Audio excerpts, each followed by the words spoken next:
undoubtedly this thing hit a rock, and there's a problem. We ain't sure what. So I had to get to use the Harbor Freight crane so we can jack it up safely without having to crawl under it and be hurt. Lawnmower weighs about 800 pounds. We're not picking it all the way up. Whoa!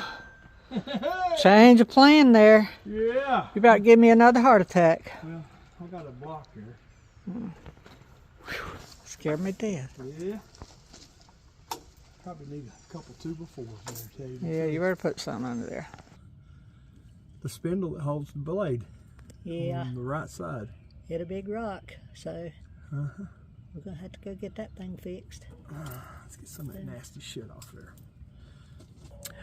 Well, you know what they say. Trade in on new. Never a dull moment on the Sigmund family farm. And no, we ain't trading it in for a new one. Anyway, y'all have a good day.